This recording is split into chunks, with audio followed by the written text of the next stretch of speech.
placer de contar aquí con el taller El Oribe y vamos a presentar a sus componentes. Luis Prieto, natural de Jerez, arquitecto, técnico y grado en edificación por la Universidad de Sevilla, gemólogo por el Instituto Gemológico Español y Oribe por vocación. En la actualidad desarrolla su actividad profesional como técnico en la ciudad, en el ayuntamiento, aunque comparte con Isabel Núñez, su esposa, un proyecto empresarial desde 2005, la firma de joya El Oribe, de la que ella es su alma mater. Isabel estudió anatomía patológica y prótesis dental, profesión que ejerció durante varios años, hasta que acabó dedicándose a su gran pasión, el diseño y la ejecución de joyas. Es modelista, sacador de fuego y enganchador. Posee conocimientos de gemología en diamante y piedras de color. La marca El Oribe desarrolla sus colecciones siguiendo una línea de joyería contemporánea y actual, basada en piezas de plata y piedra. Sin embargo, se atreven con la restauración de joyas antiguas y actualmente están trabajando en la realización de alhajas para cofradías particulares, con clara inspiración en la joyería histórica española, teniendo un gran interés y conocimiento de ella. Recientemente podríamos destacar diversas obras, como un rostrillo de nueva hechura para la Virgen de Gracia de Carmona, de plata chapada en oro y cristal. Un trabajo de gran complejidad que le llevó un año. También la pechera que estrenó nuestra Virgen en La Magna por iniciativa del grupo de acólitos de la Hermandad, que era una pieza que históricamente tuvo la Virgen, se perdió y bueno, se ha hecho una recuperación, una copia. Luego también un pinjante para la Virgen de las Chinellas de Sevilla y sobre todo destacar el encargo realizado por el Cabildo Catedral de Sevilla este verano, que llevando a cabo la restauración de los pecherines de la Virgen de los Reyes y de algunas piezas más de software, procediendo a realizar nuevos pecherines, bajo diseño de Javier Sánchez de los Reyes. Un trabajo que incluía la redacción de las fichas catalográficas de las piezas intervenidas para el catálogo de la exposición Fons Pietati, que finalizó el pasado mes de diciembre en la Catedral Hispalense, dentro del marco del segundo Congreso de Hermandad y Piedad Popular, que culminó con la gran procesión magna el día de la Inmaculada Concepción. Ambos, Isabel y Luis, se prestan a participar en todo tipo de actos o colaboraciones que tengan que ver con el estudio y la conservación de alhajas, o la divulgación de la historia de la joyería, siendo autores de varios artículos al respecto. En 2020, como fruto de sus investigaciones, vio a la luz su primer libro titulado Las joyas en el vestir de la Virgen, editado por Almuzara, del que se acaba de publicar su segunda edición y al que hoy necesariamente será referencia. La publicación, además de repasar las diferentes tipologías de joyas españolas, destaca el papel tan fundamental y desconocido que juegan las alhajas en la iconografía de la Virgen, haciéndose evidente que van a ser un testimonio impagable para el estudio de la relación del hombre con lo sagrado. Precisamente de este tema es de lo que nos han venido a hablar hoy, a la vez que harán un repaso por la evolución de la joyería histórica española desde el siglo XVI hasta nuestros días, haciendo referencia, lógicamente, al joyero de la Esperanza. Para quien lo desee después podrán adquirir el libro del que hemos hablado. Y sin más, espero que disfruten la charla.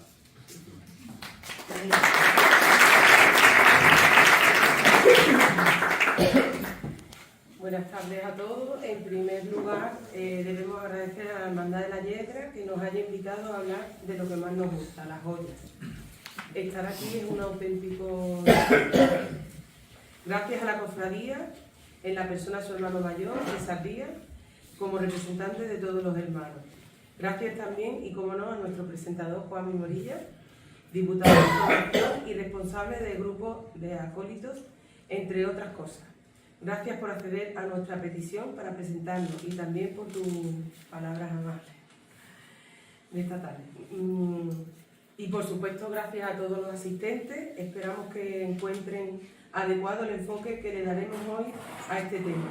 Y también que sepamos transmitirle la pasión con la que Luis y yo vivimos esto.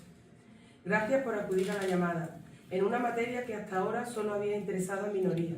Eso sí, a exquisitas minorías. Desde siempre nos interesaron las artes suntuarias en general, imaginería, pintura, retablística y la platería, y la joyería en particular. Nos dimos cuenta de que si ahondamos en el conocimiento de estas materias, las joyas nos podían hablar, nos decían cosas. siempre que supiéramos entender en el lenguaje en el que lo hacen, habiendo analizado el contexto y el momento histórico en el que se desarrollaban las cosas. Vimos que realmente había poco escrito sobre las joyas. Tan solo en el ámbito universitario encontrábamos textos, proyectos finales de carrera o tesis doctorales con un lenguaje denso y una estructura a veces farragosa que hacía que el conocimiento no fluyera ni llegara al público. Trabajo realizado por historiadores muy especializados, para ser leído por otros historiadores también muy especializados, sus profesores. No sería hasta los años 60-70 del siglo XX cuando aparecerían en nuestro país los primeros estudios serios sobre joyería española. Quizás es a partir de ese momento cuando la joyería adquirirá la importancia que tiene actualmente y se le empezará a considerar más dentro de los oficios artísticos que de los oficios artesanales. Cuando Manuel Pimentel, a través de su editorial Almuzara, nos propone escribir lo que más tarde se terminó llamando Las joyas en el vestir de la Virgen, tuvimos claro que el libro tenía que ser todo lo contrario a lo que nos habíamos encontrado hasta el momento.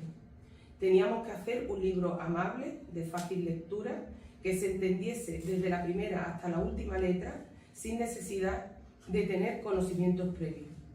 Un libro con carácter divulgativo y con una clara vocación didáctica, pero también un libro riguroso, con datos, con muchas fotos explicativas, con pies de foto aclaratorios, con notas al pie complementarias al texto. Un libro lleno de descripciones, de aclaraciones, de denominaciones y explicaciones, y con la aportación de una extensa bibliografía. Queríamos despertar el amor y el interés que sentimos nosotros por el mundo de las joyas. Esperamos haberlo conseguido y estamos muy contentos de estar aquí hoy en la Llorera. Muchas gracias. Ahora os dejo con Luis, que va a explicar la charla.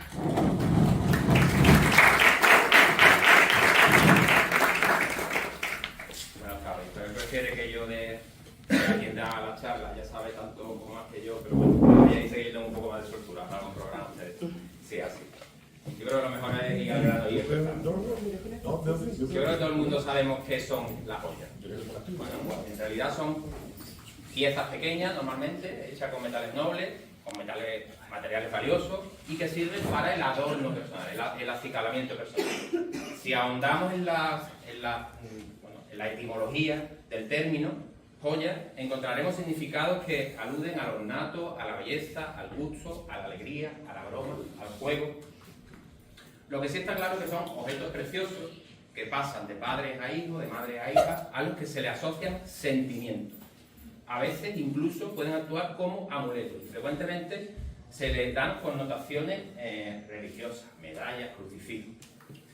Y que a lo largo de la historia, en todas las civilizaciones, han reflejado y reflejan hoy quizá todavía un estatus social, un rango social. Por ejemplo, en estas dos pinturas mortuorias de estas dos mujeres romanas, bueno, pues todo el mundo acierta a adivinar cuál es la que mejor posicionada estaba socialmente. Lógicamente y claramente esta, puesto que ella quiso aparecer en su pintura mortuoria, en su ataúd, con toda su joya, demostrando su poderío. Las joyas son conocidas desde la antigüedad. Ya en las pinturas murales de los enterramientos egipcios aparecen los oribes, los orfebres, batiendo los metales, pesando, trabajando y finalmente presentando los trabajos en esas bandejas a sus dioses o sus señores. En este caso, bueno, pues un pectoral, como puede ser parecido a este de las cabezas de águila, o sea, de halcón. Realmente las primeras representaciones de la Virgen, las que se tienen por más antiguas, son las que se conservan en Roma, en las catacumbas de Priscila, de Santa Priscila, y están datadas en el siglo III. Aquí la Virgen, si se fija, no aparece todavía con sus atributos propios de realeza. Sí aparece revestida como una señora principal y con joyas, si ustedes ven. También en Roma, en la iglesia de Santa María Trastevere, Santa María de la Clemenza, aparecerá ya un poco más enjollada, fíjense, pero aún no está representada como reina. Aunque sí aparece con un tocado y un pectoral enjollado, al modo de la emperatriz Teodora, la emperatriz bizantina del momento, que está representada de esta manera. Esto aún, esta es la emperatriz, no es la Virgen. Esto realmente no es corona, pero es un tocado bastante rico. Y de esta manera se representaba por entonces, según las catacumbas, según lo hemos visto en el Trastevere, a la Virgen. Si repasamos un poco al azar imágenes antiguas de la Virgen, veremos que siempre están relacionadas con el uso de la joyería. Si conocen la Virgen de Czestochowa, esto es una tabla pintada anterior al siglo XIV, ha tenido bastantes restauraciones, con lo que parece ser que ha llegado bastante distorsionada de cómo fue realmente, pero la peculiaridad de esta imagen es que tiene hasta 9 ternos metálicos, planchas de plata, de oro con pedrería, que le son intercambiables a la Virgen, dependiendo de las épocas del año. Se sabe que la Virgen, que está en Polonia, tuvo hasta 17 ternos diferentes, pero bueno, Polonia sufrió muchísimo en las 2 guerras mundiales y se perdieron mucho de este patrimonio. Actualmente conserva 9. Si miramos, por ejemplo, en esta imaginería de bulto redondo, de estilo gótico en este caso, bueno, pues vemos joyas no solo talladas, como esa cadena de cierre, sino también pintadas directamente en la policromía. Un ejemplo más cercano, Santa María de la Sede, la titular de la Catedral de Sevilla, bueno, pues una imagen también de estilo gótico, de bulto redondo, de madera, revestida, en este caso, de láminas de plata. O esta otra, la Virgen de la Vega de Salamanca, revestida de láminas de bronce dorado con pedrería engastada. Ejemplo al azar. Parece ser que el primer simulacro de imagen para ser concebida, para ser revestida con textiles, sería la Virgen de los Reyes de Sevilla. Es una imagen datada del siglo XIII y es el primer ejemplo con muchas diferencias de imagen de este tipo. Es decir, la Virgen no tiene, parece ser que por dentro no tiene una forma antropomorfa, no tiene forma de humano, sino que es una especie de maniquí sin forma, expresamente ejecutado desde el principio para ser revestido. No son estas imágenes que se han modificado con el tiempo. Según los estudios, parece ser que nos dicen esto. En el momento que existe el textil, el enjollamiento prolifera, puesto que, lógicamente, es más fácil prender una joya sobre una tela, sobre un textil, que cuando son tallas completas de madera, ¿no? Pero claro, ¿cómo serían los primeros ejemplos de revestimientos textiles en imágenes, bueno, pues de bulto redondo, como puede ser esta, que es la patrona de Antequera? Pues simplemente echándole un manto por encima. Los primeros ejemplos serían así, la manera más natural, se le echa un manto por encima, en el momento que existe textil, el enjollamiento puede proliferar, porque bueno, se pueden prender las piezas. Ejemplo de manto enjollado de la Virgen de las Nieves de la isla de La Palma, la del volcán. Fíjense qué maravilla, cómo sale esta Virgen, ahora la veremos por delante. O otro ejemplo de enjollamiento sobre textil, sobre manto, bueno, es un simulacro que se hizo en Sevilla hace unos años, de cómo salía en los años 60 la Virgen de las Aguas del museo. Esta es la Virgen de las Nieves de La Palma, fíjense, absolutamente, la imagen no es demasiado, no se ve demasiado nítida, pero un enjollamiento muy espectacular. En el siglo XIII hablamos.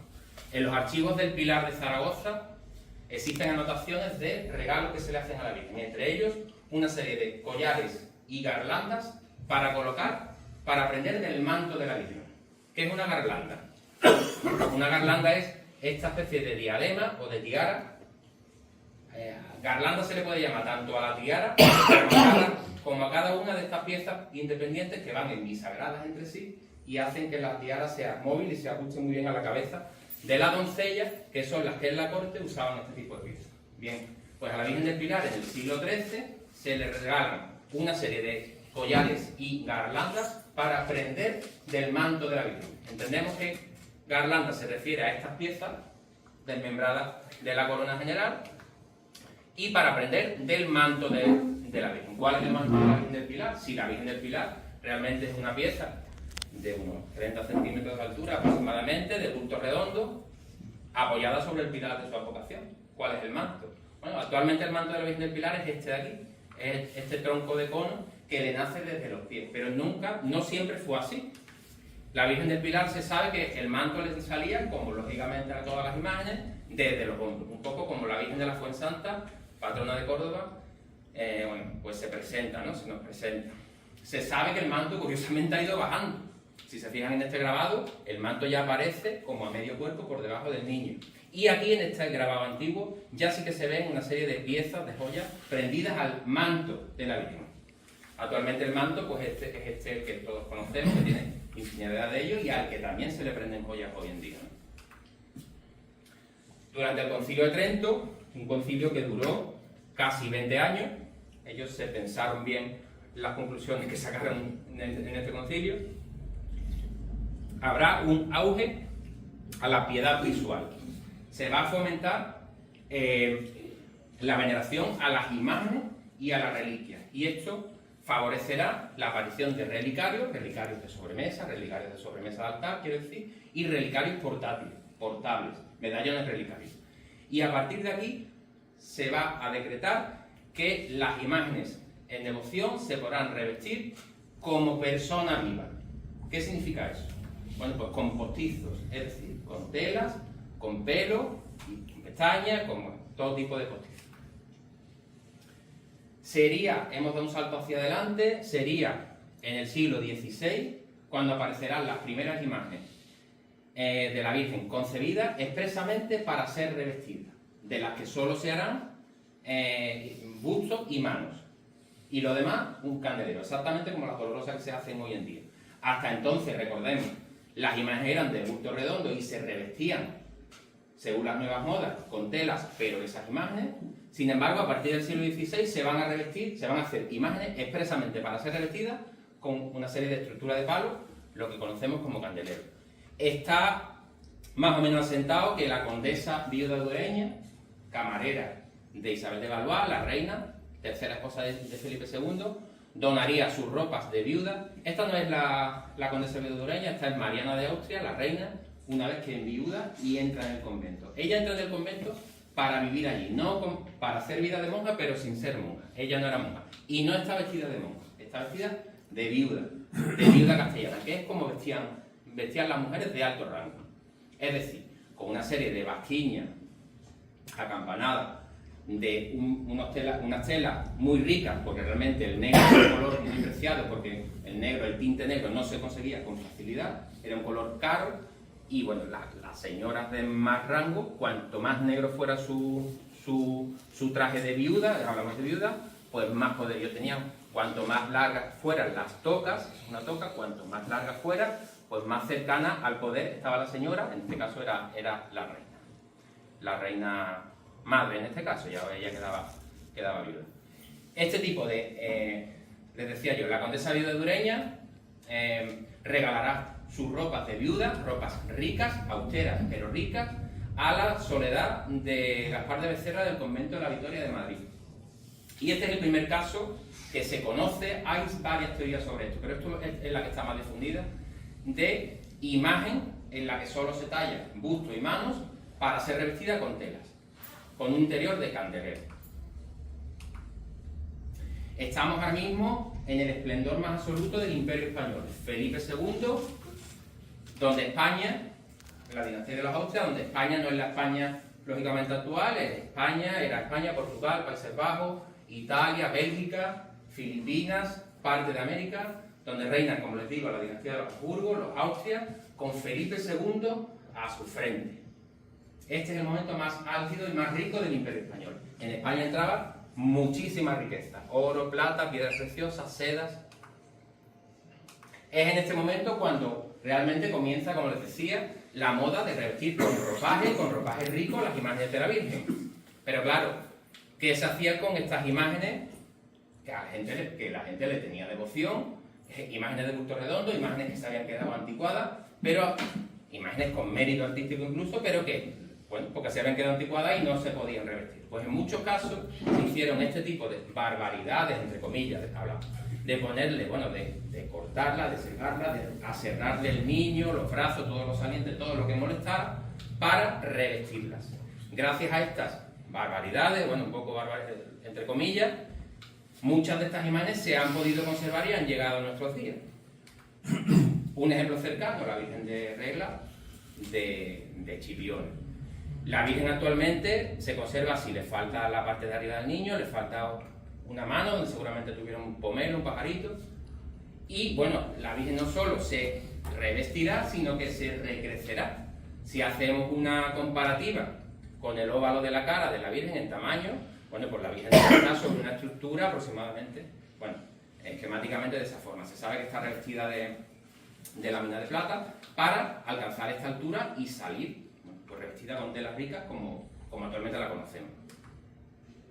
Pero claro, ¿cómo se va a revestir a la Virgen? Porque hasta ahora es la única referencia que se tiene de persona principal, poderosa, mujer, con mucho poder, era la reina de España, la mujer más poderosa del mundo. Bueno, pues se va a revestir exactamente como la reina de España, a la moda de los austrios, es decir, con un cuerpo o jubón estrecho en forma de pico, en forma de V, con una vasquiña acampanada y con unas mangas y sobremangas que se llaman brazales.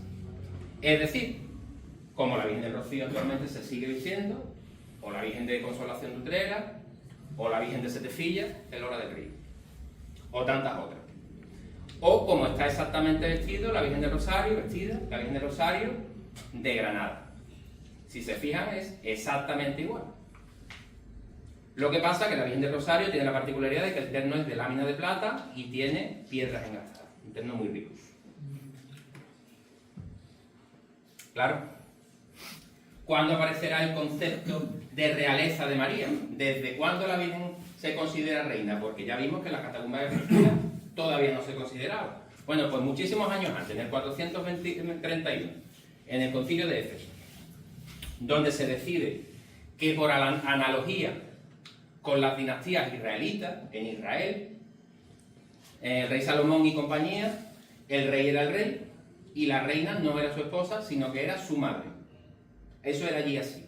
Por analogía con las dinastías israelitas, pues se piensa que sí, el rey es el rey de reyes, su madre, por tanto, es reina. Y a partir de entonces, de este año, se va a considerar a la Virgen como reina. Y además participará de la dignidad de Jesús y de la realeza de su hijo. Por tanto, se va a representar a la Virgen ya sí con los atributos propios de realeza terrenal, o sea, como los reyes de la tierra, corona, cetro, como los reyes de la tierra, ropas ricas y joyas, como los reyes de la tierra. Pero también la reina del cielo, y se va a representar con los atributos propios de realeza celestial. ¿Cuáles son?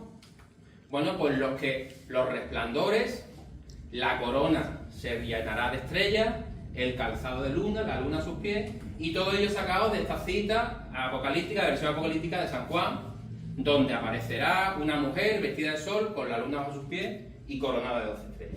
A partir de aquí, la Virgen es reina de la tierra, con sus atributos, y reina del cielo, con sus atributos, siempre ricos y siempre de oro y de plata. A partir de aquí, el barroco, bueno, pues se hará la creación del barroco se hará un uso exacerbado de la joya y de estos atributos ricos, como decía. Decís saber en la introducción que las joyas nos hablan, nos dicen cosas, pero claro, hay que saber entender a las joyas. Virgen de Gracia de Carmona, rostrillo de esmeralda, uno de los más bonitos que tiene. El que le hemos hecho nosotros también es muy bonito, pero este por encima. El rostrillo de oro de esmeralda. Un rostrillo que es diferente, es un rostrillo raro, no es un rostrillo normal. Es un rostrillo que tiene una pieza central, un óvalo, el óvalo, tiene una parte que no se ve aquí, que tiene una corbata, que cae, y después tiene una serie de piezas cosidas alrededor. Una cosa, no es un rostrillo normal. Isabel Clara Eugenia, una de las dos hijas de Felipe II, estábamos hablando de él hace un momento. Su hija favorita además, que aparece en un retrato de corte con una de sus criadas, Magdalena Ruiz. Isabel Clara Eugenia, la hija favorita del rey, ella y su hermana Catalina Micaela, bueno, pues eran las dos, digamos, influencers del mundo en aquel momento, de moda en aquel momento. Toda la riqueza que llegaban a España pasaban por ellas dos, y tal y como ellas vestían y se enjollaban, se exportaba esa moda al resto de las cortes europeas. Todo el mundo se fijaba en España porque en aquel momento éramos, bueno, pues los reyes del mundo, los reyes del mambo. Isabel Clara Eugenia pues tiene una serie de joyas que se llaman joyas de atuendo, que son una serie de piezas desperdigadas por el talle en este caso, en este caso también aquí en forma de V, incluso en forma de gargantilla, a veces también como manillas, como pulseras, encima de las mangas, y son piezas independientes, algunas de forma redondeada, llamadas por algunos autores pasos, y otras, estas son los pasos, y estas más alargadas, que en este caso son unas perlas, lo veis aquí, son pasillos, y que de la consecución de paso, pasillo, paso, pasillo, paso, pasillo, pues con una serie de cantillos traseros que tenían estas piezas, eran piezas sueltas, se ensartaban en unos hilos y se colocaban en los atuendos y se cosían. Tengamos en cuenta que estas piezas, estos trajes, no es un traje como el que se puede poner una señora hoy de una sola pieza, son diferentes piezas, tal y como se viste exactamente hoy los ropajes a la Virgen. Es decir, la basquiña se quitaba y se ponía encima de una cama, por decir algo. Necesitaban unas vestidoras, de unas camareras que las ayudaran a vestirse. Se ponían una manga, se ponían otra manga y se cogía con una serie de cintas y de corchetes y de cordones. Y estas ropas eran tan ricas, bordadas, con las mejores telas, no se lavaban normalmente, porque ellas debajo tenían una ropa interior que les servía, que era la que estaba en contacto con la piel. Y estas joyas, por tanto, se cosían a estos atuendos y se quedaban cosidas. No era normal quitarlas. Nosotros, sin haber estudiado en profundidad el rostrillo de la Virgen de Gracia de Carmona, creemos que esto esto sí se sabe, que es una donación de Francisco Rivera, un carmonense que estuvo en las Indias, fue indiano, se fue allí, hizo fortuna y mandó este juego. Nosotros entendemos que de joyas de atuendo para la Virgen, donde estas piezas redondeadas, que si se fijan aquí se ve hasta el hilo por donde están ensartadas, son los pasos, las piezas redondeadas, y posiblemente estos sean los primitivos pasillos, uno, otro, y que seguramente partiendo del pasillo por la mitad, pues se ha hecho, ha formado el óvalo de la cara. Nosotros tenemos esa teoría, que creemos que no vamos demasiado descaminados. O sea que las joyas te hablan. Es curioso que Isabel Querrero Eugenia aparece en un retrato de corte con una criada. Eso es rarísimo. Una criada es una criada, no va a aparecer en un retrato de corte. Ella es Magdalena Ruiz, una criada muy querida. Se sabe que entró en la corte con el emperador, con Carlos V, posiblemente como ama de cría. Amamantó, cuidó al padre, al hijo de Carlos V, al padre de esta niña, Felipe II, que hemos hablado delante, y también a las dos hermanas. Ella era muy querida en la corte, tanto que se le premia con que aparezca en este retrato, cosa inaudita, y además, si se fijan, está vestida de viuda, con ropas austeras pero muy ricas, un negro muy negro, unas tocas muy blancas, de tela muy fina, y con encajes de Flandes. En este momento Flandes era español, encajes de Holanda. Pero además aparece con un doble collar, parece, de coral y plata. No es un collar, es un rosario de 2 vueltas, un rosario portugués. Magdalena estuvo, cuando España anexiona a Portugal, Felipe II se fue allí para un poco hacerse cargo de aquello y se llevó a Magdalena porque Magdalena le hacía reír y se llevaba muy bien con ella y ella con él. Le hacía mucha gracia. Seguramente por los servicios prestados a la corona Magdalena allí en Portugal, pues el rey obsequiara, esto es una conjetura nuestra, pero entendemos que tiene que ir por ahí, obsequiara a la criada con este collar, que si se fijan el collar está hecho de, con este rosario que está hecho de coral y plata. Los elementos de joyería que se asociaban con la clase social de la criada, porque por muy destacada y por muy querida que fuera ella no dejaba de ser una criada. Ella no podía llevar oro y piedras preciosas como sí llevaba la señora. Llevaba coral y plata. Joyas de carácter popular que han llegado en nuestros días, gracias a Dios, sobre todo en los trajes regionales, en los trajes de indumentaria tradicional repartidos por toda la geografía española, sobre todo en la parte occidental de la península, incluyendo Portugal.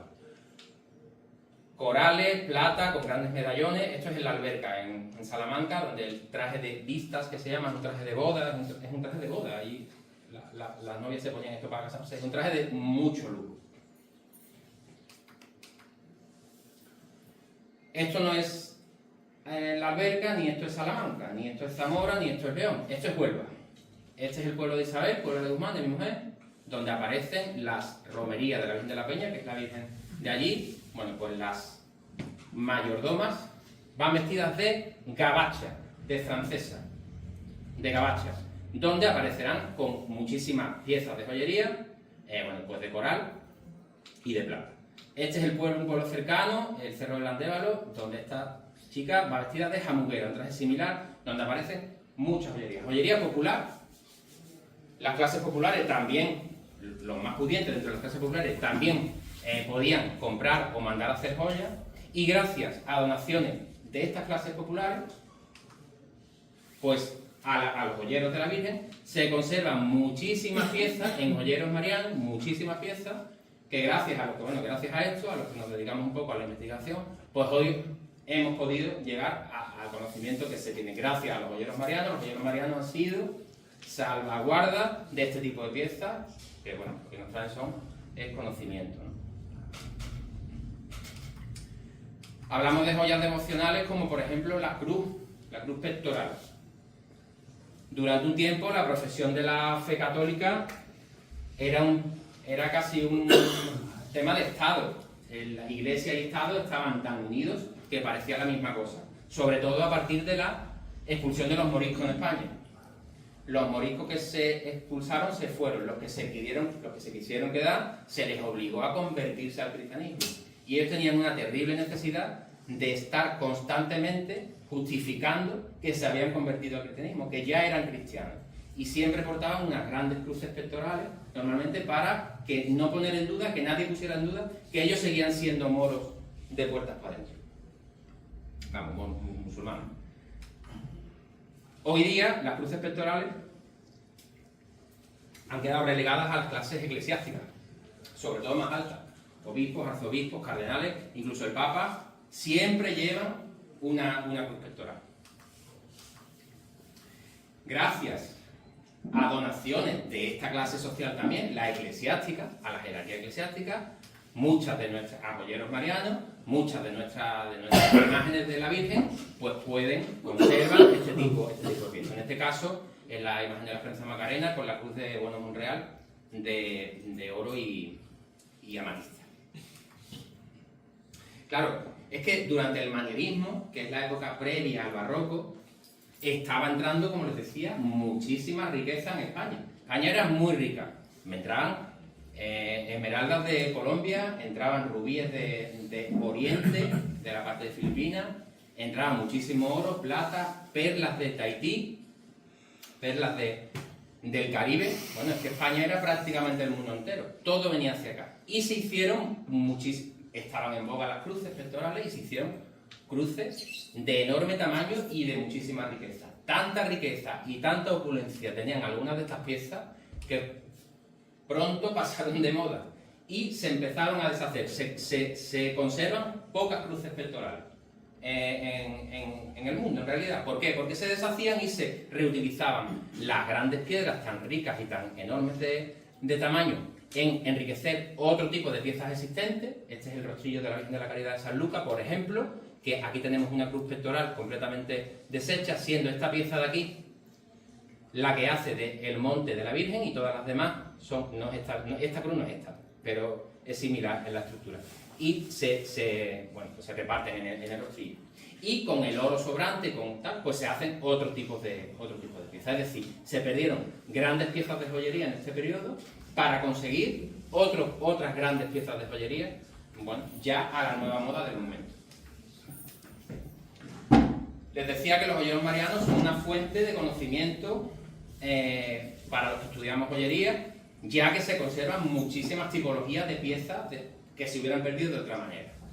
Los hundimientos de los navíos, paradójicamente, también han sido causa de que se hayan conservado muchísimas de estas piezas, porque por el hecho de haberse hundido el barco y haberse el tesoro quedado bajo el mar, pues cuando se han sacado estos tesoros, que actualmente todavía se siguen sacando, galeones españoles que se están encontrando, pues aparece este tipo de piezas tan singulares que, bueno, que de otra manera pues seguramente se hubieran perdido, no hubieran llegado a nuestros días.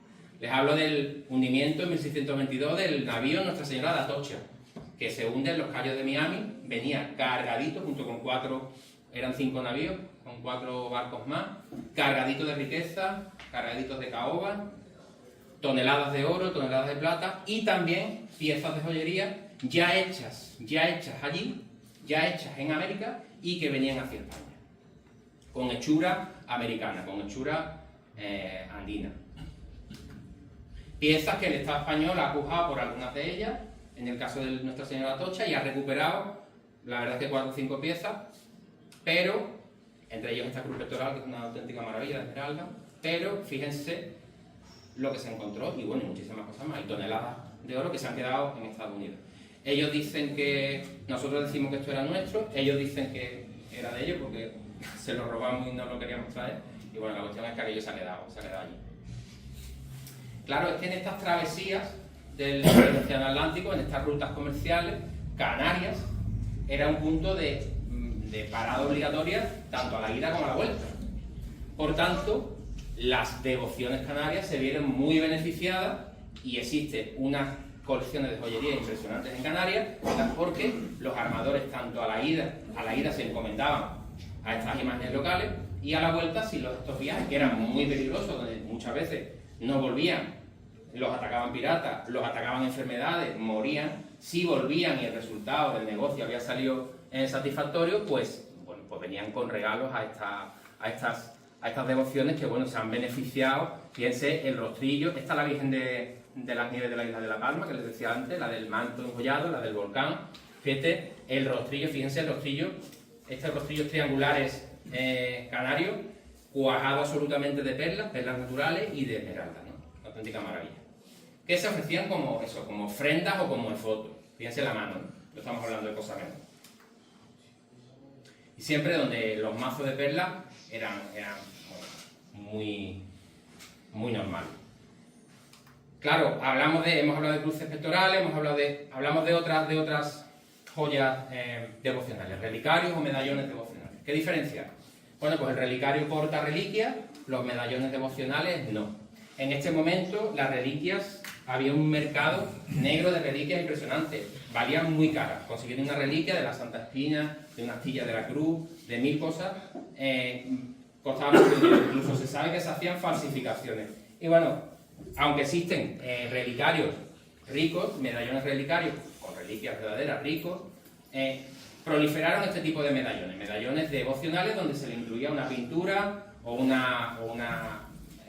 relieve o lo que fuera. Medallones que con mayor o menor calidad, de oro, de plata, con esmalte, dependiendo de las clases sociales. Y que este tipo de medallones se conservan muchos de ellos, mucha cantidad y muchas tipologías diferentes, porque, gracias a Dios, la devoción de la gente hacía que los regalaran, que los ofrendaran a los joyeros marianos. Y a las imágenes se les ponía pues, de esta manera tan natural, ¿no? Es decir, el medallón pasaba a mi Virgen de mi alma y se le ponía directamente. Gracias a los joyeros marianos, pues se conservan muchísimas piezas como estas, colgantes devocionales, con interiores bueno, estos son labores de modracales, labores monjiles, donde aparecen pequeños relieves hechos con cera de abeja, con cera de vela, este tipo de cosas, o firmezas, que son estas piezas triangulares, firmeza por firmezas en la fe, que parece que tienen relación con la Santísima Trinidad, donde aparecen bueno, pues muchas pinturas y un tipo de cuadros que nosotros estudiamos, rastreamos una a una cada una de las tipologías, nos sirven a nosotros mucho para identificar estas cosas, o este tipo de piezas nominativas, nominales, lo que hoy cada dolorosa de las que conocemos tiene su nombre, Dolores, Concepción, ese tipo de piezas, alfileres nominales, pues antiguamente se hacían de Estados Unidos, en este caso MA, la Virgen María, o bueno, los hay también JHS, Jesús o lo que fuera. Medallas, otro tipo de piezas, de joyas devocionales, algunas tan toscas como esta, pero también otras bastante ricas, muy ricas. Tan ricas que se les llamaba retablitos, se les llama retablitos. Esmalte, pedrería, perlas, en este caso la Virgen del Pilar, si se fijan aquí el pilar, y si se fijan el manto de la Virgen desde los hombros. O rosario, la joya devocional por antonomasia. El rosario da para otra charla, si quieren otro día preparamos y venimos porque esto es para no parar. Joyas de protección, otro tipo, los amuletos, aquellas que se le asocian connotaciones mágicas y religiosas también. Un cinturón de infante, un dijero, un cinturón mágico. ¿Qué es esto? Bueno, pues son unas pretinillas, unas pretinas textiles de las que normalmente colgaban cadenas con amuletos, campanitas, cascabeles, medallas, todo tipo de amuletos. Castaña de las Indias, garras de tejón, chupadores, esto es cuarzo, esto es un cristal de cuarzo, chupador que se le daba a los niños para que los chuparan, para que sacaran los dientes. Bueno, estos son dos varones, no son hembras.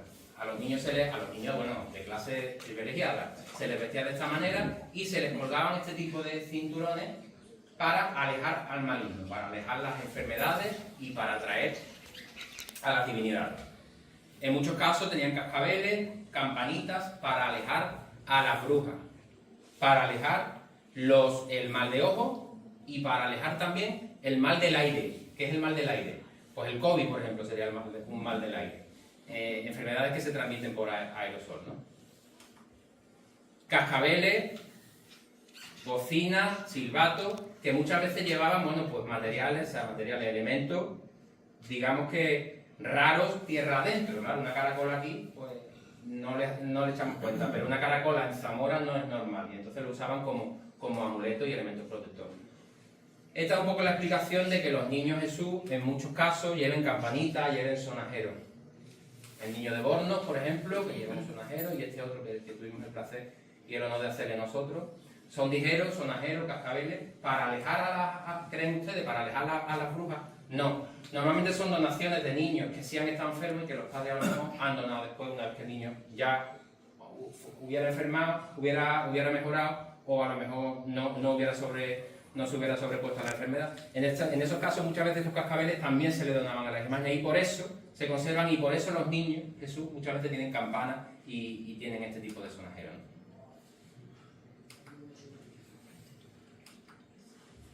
El último tipo, joyas no devocionales. Bueno, pues aquellas que la señora se quita sus pendientes y se los da a la Virgen de su devoción. Pulseras, anillos, pendientes.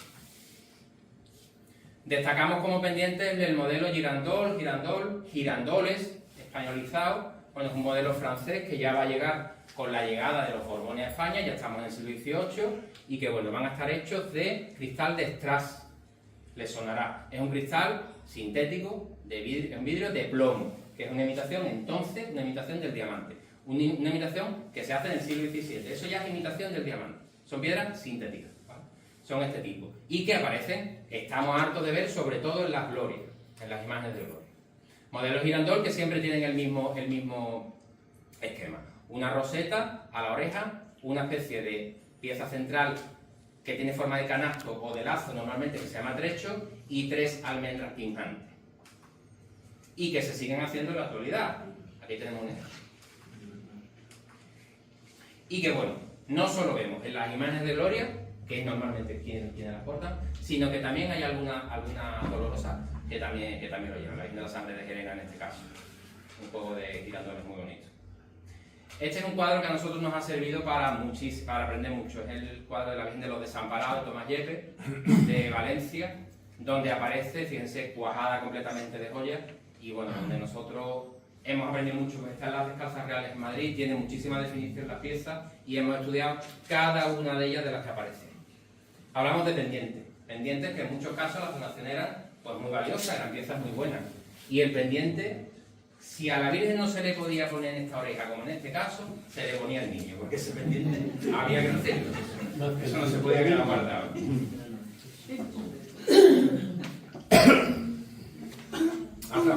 Ahí la tenemos. Una mujer vestida de sol, con sus pendientes. Es decir, a la dolorosa, por supuesto que hay que ponerle joyas, y por supuesto que se le pueden poner pendientes. Otra cosa es los criterios de hoy en día, pero por supuesto que se le puede poner. Les decía que ya habían llegado los Borbones a España, empezamos el declive del Imperio Español, ya llevaba muchos años que estaba, las cosas fueron a menos, ya no entraban riquezas apenas, lo que sí venían eran muchas enfermedades, muchas hambrunas, y todo esto pues se notó en la hechura de las piezas de joyería que se estaban haciendo en ese momento. Las modas habían cambiado, las modas de los trajes de señora sobre todo, que eran las grandes usuarias de joyas.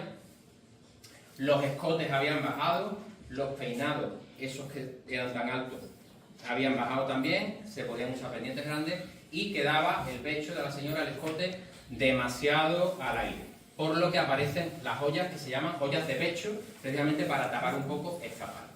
Joyas de pecho y, en el caso de estas joyas redondeadas, rosas de pecho.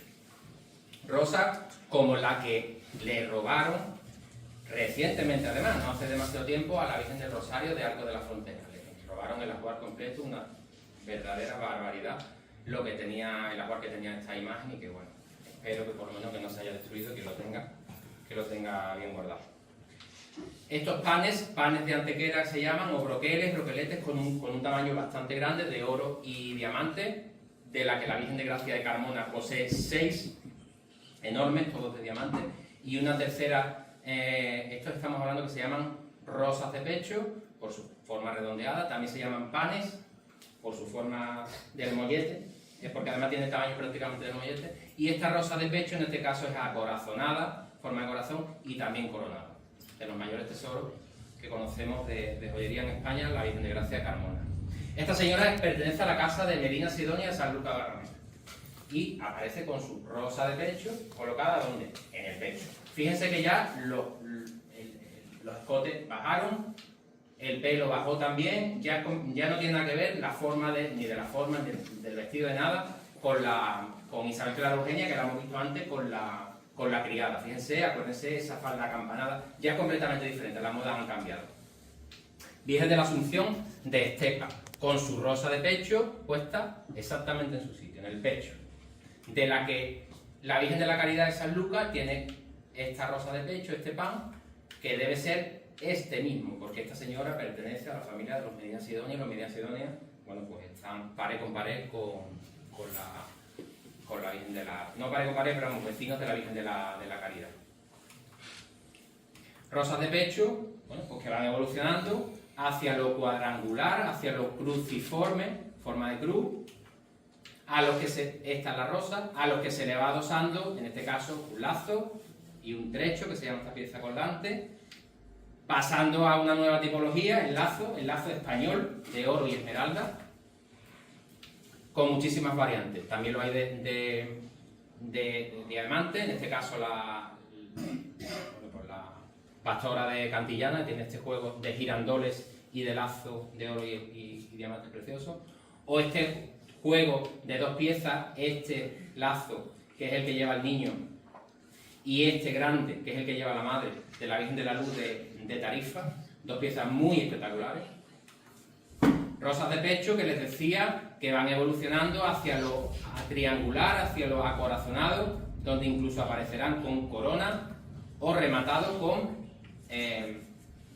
tembladeras, flores en tembladeras con muelle.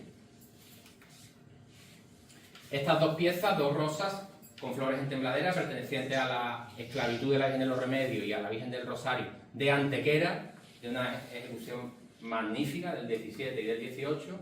O estas 2 rosas, por ejemplo, también 2 rosas de pecho acorazonadas y coronadas, fíjense, una corona y otra corona, que están en la corona de coronación de la Virgen de Araceli, que se le incorporarán al diseño que hace Cayetano González en el año 34. Son piezas del 17 que se pide un permiso expreso al obispado para incorporarlas en su... Esta es la cara de delante y por detrás justo está la otra. Una auténtica maravilla. Cayetano González no le hizo mucha gracia incorporarlas, porque según él destrozaba su diseño, pero bueno, hay que darle, yo me parece espectacular. O, bueno, hablamos de flores en tembladera, ramos en tembladera, piezas, bueno, móviles. Este tipo de piezas donde tienen mucho movimiento, primitivamente eran adornos de pelo que al moverse la señora se movían, piezas muy atractivas y que por esa razón precisamente se conservan muchos ramos en tembladera, porque eran piezas muy atractivas y al final no se deshacen, sino que se reutilizan, se cambian de ubicación. En este caso se le pone un pincho y lo usará, bueno, en este caso la Virgen, pero la señora pinchado del escote. Y muchos de ellos han pasado a el centro de la Virgen del Carmen, de aquí de Jerez. Bueno, pues aquí tiene un ramo en tembladera. Este tipo de piezas no se han perdido. Decía, rosas acorazonadas, en este caso acorazonada y coronada, de la Virgen de Gracia de Carmona. Está la Virgen, justo antes de ponerla en besamano. donde bueno, aparecen las 6 panes o rosas y esta más principal está aquí, en la parte central. Que ya van cogiendo un poco esta forma picuda de estos petos que aparecerán ahora más tarde. Este es un peto italiano que está en Florencia, pero bueno, este tipo de corsás o de bande corsás, que son piezas de pecho y de vientre. Este tipo de piezas, petos, que muchas veces se hacían composición de varios de ellos para tapar los trajes en este momento eran de esta forma. Entonces, bueno, este triángulo, pues esta pieza, que primitivamente era única, se le van añadiendo otras piezas más pequeñas en disminución. Piezas como esta, que se llama peto de media luna, o alamar, que conservan todavía, se conservan varias en España. Esta, por ejemplo, es del Tesoro de la Virgen del Pilar de Zaragoza, pero está en Londres, en el Museo Vittorio y Alberto, pues saben ustedes que las joyas del Pilar de Zaragoza en gran parte se subastaron para recrecer, modernamente, estamos hablando de los años 80, para recrecer las torres de la Basílica. Alguien tuvo esa mala idea y bueno, estas piezas se perdieron de España, aunque por lo menos están a la vista en un museo en Londres, ¿no? O esta otra, que pertenece a la Virgen de Consolación de Utrera, que es muy característica, con una gran esmeralda en medio.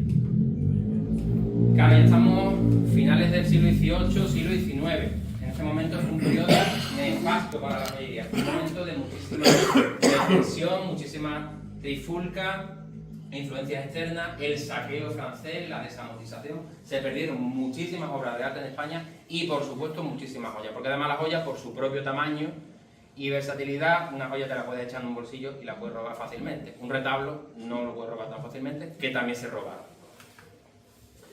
Estamos en el periodo de Isabel II, reina de España, una persona, digamos que difícil, muy dicharachera, muy carismática, tiene fama de mala reina. Yo creo que no lo fue, yo creo que fue más educada en el absolutismo de sus padres todavía, cuando ya España había evolucionado y ella se puso en manos de unos gobernadores que ella no quiso reinar, quiso vivir su vida. Fíjense qué vestido más moderno para la época, qué persona más singular. Fíjense el fajín de oro con una gran esmeralda que gastaba la señora, o fíjense esta diadema, ¿no? Una señora muy peculiar, lo que sí era muy beata. Y bueno, se preocupó de vivir su vida, no la de los españoles, y ella vivió su vida y se gastó su fortuna y recorrió España. Visitaba mucho con asiduidad a su hermana, que vivía en Sevilla, y quiso regalar, bueno, pues uno de sus trajes, el terno de los castillos y leones, a la Virgen de los Reyes para que se le hiciera un manto. Por las dimensiones de su Alteza, dio para manto y para sayo. Hubo tela, había tela. Ella quedó embarazada varias veces, perdió varios de los hijos, tuvo varios abortos, los niños nacieron muertos. Cuando le sobrevive la primera de las hijas, que fue princesa de Asturias por 3 veces, la chata, como se conocía, ella va a dar las gracias a la Virgen de Atocha, que es la patrona de la Casa Real, y en el camino el cura Merino, un cura republicano, bueno, pues intenta atentar contra su vida clavándole un puñal. Gracias al corsé tan grueso que ella llevaba para disimular su gordura y a la cantidad de joyas que llevaba esta señora de diario, pues no pinchó, no clavó el puñal, el cura, y se salvó. El cura fue, lógicamente, ajusticiado y ella decide regalar a la Virgen de Atocha todas las joyas que llevaba ese día puesta para que se le hiciera a la Virgen nada más y nada menos que una corona con su halo, la corona del niño de topacios imperiales y diamantes, y un rostrillo. Esto actualmente está a la vista en las colecciones reales en Madrid, que les aconsejo que vayan a verla, que es auténticamente espectacular, a la Virgen de Atocha. Sin embargo, se hizo un tiempo récord. Se hizo en 35 días este juego. Una pasada. ¿Cómo iría esta señora de cosas puestas para poderle hacer todo esto a la Virgen? Corona de la Virgen, que sin el halo, ella mandaba a su camarera a pedirla al convento de Santo Domingo, que es donde está la Virgen, y ella la usaba con cierta frecuencia, curioso. Estamos ya en el siglo XX, casi terminando la charla. La vida ha cambiado absolutamente, la vida del mundo rural pasa al mundo de las ciudades, entendiendo las ciudades del principio del siglo XX, no lo que hoy son ciudades. La joyería, por supuesto, también cambia, la llegada de la luz eléctrica, del agua corriente a las casas, la vida definitivamente había cambiado. Y por supuesto la joyería también, apareciendo una nueva clase social, la burguesía, nuevos ricos. Nuevos ricos que querían estar a la altura en cuanto a estética y en cuanto a aditamentos y en cuanto a vestimenta y en cuanto a joyas, por supuesto, de las clases altas, de la nobleza, pero con una joya mucho más asequible, una joya ya hecha en serie, una joya hecha por matricería, por estampación, llamadas joyas de consumo, de las que se conservan muchísimos ejemplos, no solo en los joyeros marianos, sino también en nuestras casas, porque tienen un diseño realmente espectacular para la época que hoy en día sigue gustando mucho. Este tipo de piezas nos gustan a todo el mundo y en casi todas las casas hay piezas de este tipo. Normalmente piezas de oro bajo, en aquel momento no existía la ley de los metales que rigiera ningún tipo de ley obligatoriamente, con lo que son oro bajo, normalmente oro rosa, oro rojo, con más cobre que plata, y bueno, con este tipo de estética. Gracias a que se conservan muchas piezas, como digo, en los joyeros marianos, pero en este momento que les estoy diciendo, los joyeros tienen una trifulca entre ellos porque todavía existían las grandes casas reales, sobre todo europeas y rusas, que mandaban a trabajar todavía a los joyeros artesanales en este otro tipo de estilo. Nada de joyas de consumo, nada de joyas por estampación, nada de joyas en serie, sino todavía joyería artesanal. Joyería estilo Luis XV que se llama, y que bueno, este broche se llama de la Casa Orleans, el broche Orleans, es este de aquí, que bueno, es el que luce normalmente la Virgen de Rocío, le regalan la descendiente de los Montpensier, los Orleans, le regalan a la Virgen, que se hace con varias joyas que ya la familia había regalado previamente a la Virgen y unas adhesiones nuevas de otras piezas. Nosotros tenemos una teoría, esta pieza en Almonte son tremendos, no dejan ver nada. Nosotros hemos intentado ver esa pieza, estudiarla, no nos dejan, o por lo menos hasta ahora no nos han dejado, lo seguiremos intentando, porque tenemos una teoría. Nosotros creemos que esta pieza, que si se fijan ustedes, es como un poquito más blanca y de otro estilo que el resto. Seguramente el resto se hiciera en Joyería Reyes en Sevilla, que es donde los Orleans solían trabajar hacer sus piezas, porque ellos vivían entre Sevilla y el Coto de Doñana, pero esta pieza nosotros creemos que es anterior. Creemos que es anterior además porque si se fijan en esta imagen, aparece, nosotros creemos que es la misma pieza. Y eso lo único que nos dice es o que en su día se le hizo este resto de cuerpo a esta pieza existente o que esta pieza puede ser desmontable. No lo sabemos. Pero bueno, la cuestión es que eso parece ser que pueda tratarse de la misma pieza. Claro, llegamos al siglo XX, les decía, y hasta ahora, ¿quién había sido referencia para vestir y enjollar a la Virgen hasta el momento? Les decía yo, la reina de España. En el siglo XX, con la llegada de la República, los reyes ya no estaban, y la reina, normalmente, excepto en casos excepcionales, que vestía de esta manera, normalmente la reina de España iba vestida a la última moda de París, pero de calle, se perdieron la referencia para vestir a las imágenes de la Virgen, sobre todo a las dolorosas, porque en las imágenes de gloria eso ha persistido, pero en las imágenes dolorosas se perdieron totalmente la referencia. Es a partir de ahora donde aparecerán la figura del vestidor, como lo conocemos hoy en día, con nombres y apellidos. Hasta entonces, quienes vestían a la Virgen normalmente eran mujeres, podían ser hombres también, pero no se conocían los nombres, no tenía importancia, daba igual que los vistieran. A partir del siglo XX, con Juan Manuel Rodríguez Ojeda y compañía, empiezan a aparecer vestidores y estilos propios de vestidores. Sin embargo, esos vestidores seguían influenciados de alguna manera por los retratos que aparecían en la prensa de las reyes, de la reina en este caso. Fíjense, con el manto por delante, pues fíjense la Esperanza Macarena, en una imagen que hoy en día sería impensable. El manto totalmente asimétrico, incluso por el lado, un codo fuera, el otro dentro, bueno, un codo fuera, el otro dentro, el manto boleado por delante, una cosa hoy en día absolutamente impensable, pero bueno, que en este momento sí existe. Este manto lo regala Isabel II en su visita a Andalucía a la Virgen de la Luz de Tarifa. Sin embargo, algo más tarde, en este tiempo, se van a fijar los vestidores en este tipo de retratos y aparecerán, bueno, pues fíjense cómo se pone el manto, ¿no? Muy influenciados todavía por la imagen de la reina. Los españoles estábamos hartos de penar, estamos en los años 40, 50. La pérdida de las últimas provincias ultramar, Cuba, Filipinas, la Primera República, la Segunda República, la hambruna, la guerra, la posguerra, que fue peor que la guerra.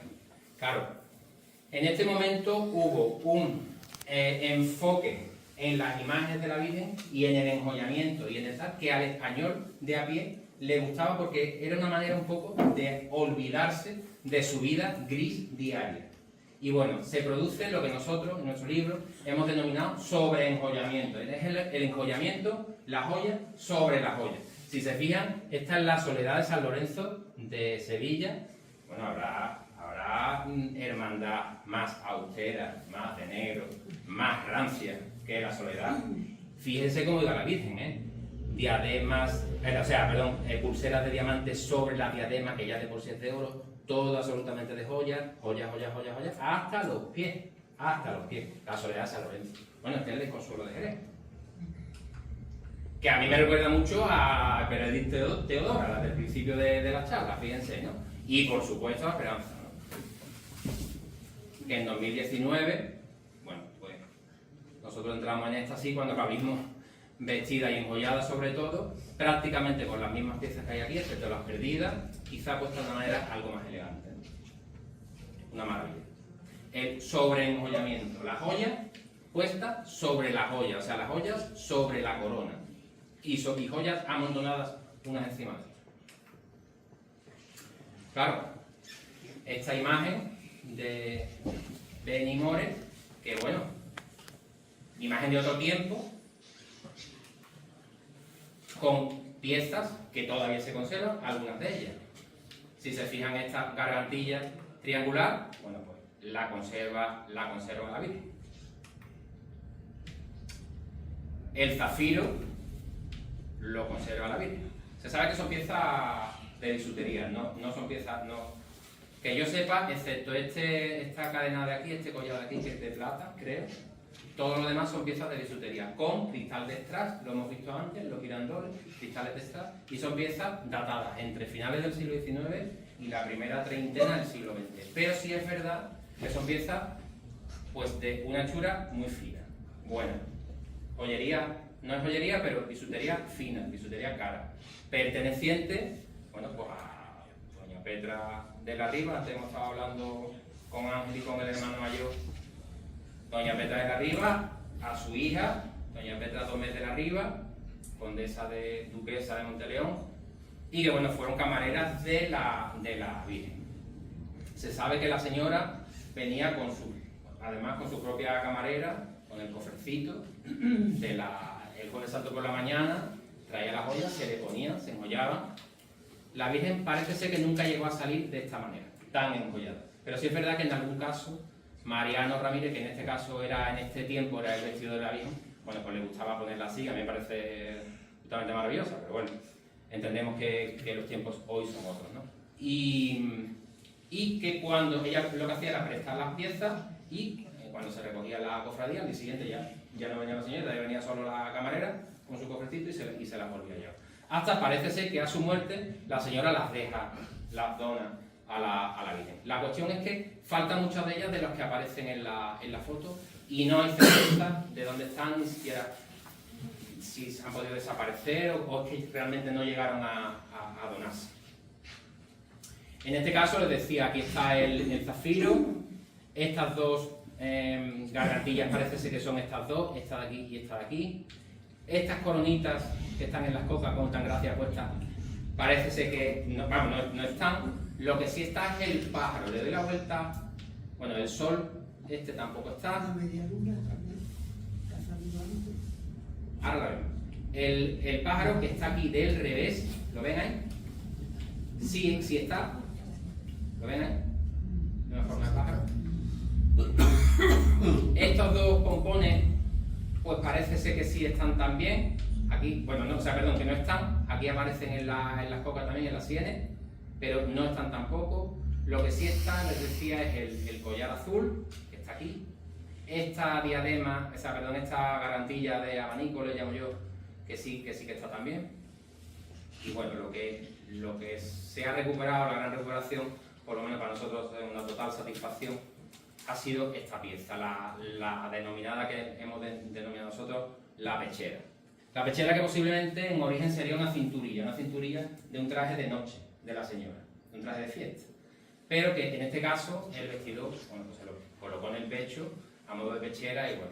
Cuando el grupo de acólitos se pone en contacto con nosotros para decirnos que querían hacer una donación a la Virgen, que si podían tapar a la mano y que, bueno, la intención era recuperar alguna de las piezas perdidas, claro, cuando nos enteramos que eran 50, claro, 50 da para hacer una donación grande y bueno, les propusimos que por qué no hacíamos la pieza mayor que tenía, que era la más difícil de recuperar, porque era la que más dinero iba a costar. Si ahora eran tantos, a lo mejor el esfuerzo iba a ser mínimo y se podía recuperar. Efectivamente, bueno, estamos muy orgullosos de haberla recuperado.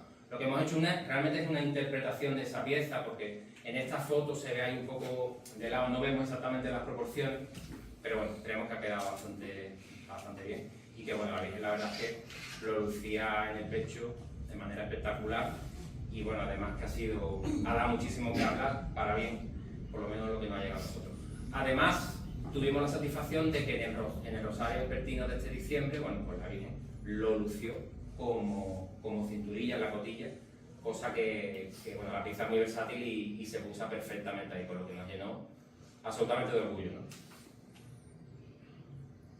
A finales de año, el 31 de diciembre de este año, la semana pasada prácticamente, llega a nosotros esta foto, la Virgen del Desconsuelo desde la del Prendimiento, antes de su restauración. Desconocemos la fecha de la foto. Sabemos que por el manto que lo estrena en el 49 es a partir del año 49, porque ya el manto lo lleva. Pero es antes de la restauración, que creo recordar que la primera de ellas es en el 55. Doña Petra de la Riva muere en el 56, por lo que si se fijan, aquí aparece la Virgen con la pechera puesta, en este caso de cinturilla, aquí está, aparte con todas las joyas de la Virgen de la Esperanza. Este es el zafiro, este es el collar azul, esta es la gargantilla de abanico, incluso las dos coronitas están ahí, ¿las ven? ¿Cuál es la explicación? Lo hemos estado hablando antes de empezar la charla con el hermano mayor. Bueno, en este momento de esta foto parece ser que es Pepe Bernal el vestidor y compartía en este momento, en el año 54, 53, 52, compartía el vestidor con la Esperanza, que en aquel momento era Pepe Bernal. La foto que hemos visto de la Hiedra, esta famosa, esta es Mariano Ramírez, que es anterior. Pero bueno, en este momento comparten vestidor y comparten mecenas. Tengan en cuenta que doña Petra de la Riva es la madre de Manuel Antonio Domecq de la Riva, que es el que paga el paso de palio completo de esta hermandad, la corona, el paso de misterio, hermano de Pedro Gómez de la Riva, que es benefactor de la hermandad del Prendimiento. Y hermano de la Hiedra. Y hermano de la Hiedra. Entonces se entiende, y bueno, y César me decía antes de la charla, que en aquellos años los préstamos entre las dos hermandades de mucho hermanamiento, los préstamos eran constantes, no solo en este caso de joyas, sino también de enseres y de otro tipo de cosas. Con lo que, bueno, se entiende perfectamente que en este momento puede existir, bueno, pues esta foto, que las piezas que posteriormente a la muerte de la señora pasaron a ser de la Esperanza de la Hiedra, pues la pudiera aportar en algún momento la Virgen del Desconsuelo de Jerez. Esto era relativamente normal lo de los préstamos. Esperanza Macarena y sus mariquillas. En esta foto, que aunque no tengo el dato, es del año entre 43 y 46, no tengo el dato puesto que es posterior al año 1913. ¿Por qué? Porque en el 1913 la corona de coronación se hace en el 1912 y en el 1913 supuestamente Joselito el Gallo regala a la Virgen la mariquilla supuestamente traída de una joyería de París para la Virgen de su devoción. Eso está en duda, yo lo pongo en duda. Y los macarenos no parece que no lo quieren aclarar. no les interesa mucho. Prefieren quedarse con la historia de Joselito el Gallo. Hay una foto de muy mala calidad que no he traído porque es que no se ve prácticamente. Cuando la consiga con mejor calidad, que la he visto, la enseñaré o la publicaremos, donde aparece la Virgen de la Esperanza Macarena. Entre 1891 y 1896, o sea, 19 años antes de Joselito el Gallo y de sus mariquillas, con mariquillas puestas. Pero hay una foto que sí traigo ahora mismo, que es la Virgen de Regla de Sevilla, en 1894, con las mariquillas puestas. En este caso, en este momento, en 1894, la Virgen de Regla y la Esperanza Macarena, en esta foto ya no, pero en este año, la Esperanza Macarena y la Virgen de Regla la vestía Juan Manuel Rodríguez Ojeda, y las mariquillas ya están ahí. O sea que lo de Joselito el Gallo en 1913 habría que explicarlo muy bien, a mí no me cuadra. Esto está, el original, el cristal está en el museo, en el mismo museo que están las joyas del Pilar en Londres, en el Victoria y Alberto. Así que, a lo que voy, que este tipo de préstamos de joyas entre diferentes vírgenes, sobre todo cuando compartían vestidor o tenían cosas comunes o hermanamiento entre hermandades, era muy normal. Eso era muy normal. Terminando ya. La conocen a esta señora, la duquesa de Alba, el día de su 21 cumpleaños, su puesta de largo, con su diadema en la casa de Alba llamada la rusa, porque parece un kokosni ruso, y con las esmeraldas de su madre, de doña Rosario.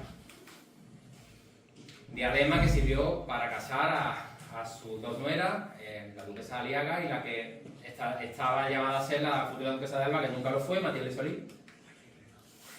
Y ella, pues que era bastante, bueno, pues era camarera de la Esperanza Macarena y de la Virgen de los Gitanos, pues prestaba sus joyas buenas, pero hasta tal punto. Aquí están las esmeraldas, ¿lo ven? Y la diadema, este tipo de diademas se pueden desmontar de una estructura y se quedan móviles y pueden usarse como gargantillas. Si se fijan, aquí está como cotilla, como cinturilla, la diadema la rusa desmontada de su estructura. ¿Qué cosa más espectacular? De fuera. Mire dónde está la diadema rusa sobrepuesta a la corona de la Virgen de los Gitanos, la Virgen de la Angustia, de la que la duquesa era realmente su gran devoción, y camarera también. Fíjense. Aquí aparece con Juanita Reina, la Virgen de la Esperanza, y aquí se ve muy mal porque está cortada la foto, aparece también como cinturilla. Ellas dos eran camareras de la Virgen. Esta es la Virgen de los Gitanos, donde aparece con la diadema de marra, aquí en la cintura, aquí sobre la corona, y donde nos fijamos, Isabel es la que se encarga de estas cosas, de estudiar este tipo de fotografías y de buscar y de encontrar cosas que a mí me parecen increíbles. Isabel encuentra que llevan, estas dos Jiménez salen la madrugada de Sevilla el mismo día, por lo que lógicamente son años diferentes. Llevan esta diadema, esta gargantilla, que es la misma que esta de aquí, que desmontada de su estructura, o sea, montada, quiero decir, en su estructura, es una diadema que no es otra que esta gargantilla, que no es otra que la diadema de Eugenia de Montijo, emperatriz de Francia, que tanto madre como hija llevaron a su boda. Emperatriz de Francia, Eugenia de Montijo, española, pero casada con Napoleón III. Fíjense. Esta la pieza, auténticamente espectacular. Aquí desmontada, aquí montada. Y que la Esperanza Macarena hay que quererlo ver. Ahí está. La llevó sobrepuesta. ¿La ven ahí? ¿Ven las perlas? La llevó sobrepuesta sobre la corona de oro de Joyería Reyes, diseño de Rodríguez Ojeda, sobrepuesta la diadema de Eugenia de Montijo de diamantes y perlas. El sobreenjollamiento más absoluto. Las joyas sobre las joyas. Bueno, pues ya estamos terminando, ya hemos terminado. Los españoles somos muy exagerados con las joyas, los andaluces más todavía, así que somos muy exagerados para todo. Pues esta es la Virgen de las Joyas, en Alemania, en Colonia, se venera en la catedral. Bueno, ¿y por qué se llama de las joyas? Porque un día le quitaron las joyas y se vio cómo era por debajo, pero la Virgen se venera normalmente así. Los alemanes también son un poquito exagerados. O este otro ejemplo italiano, la Virgen del Carmine, la Virgen del Carmen, de Avigliano, que el día de su festividad, el 16 de julio, las monjas, ella está en un convento, las monjas le ponen todo el oro de su ajuar. Así.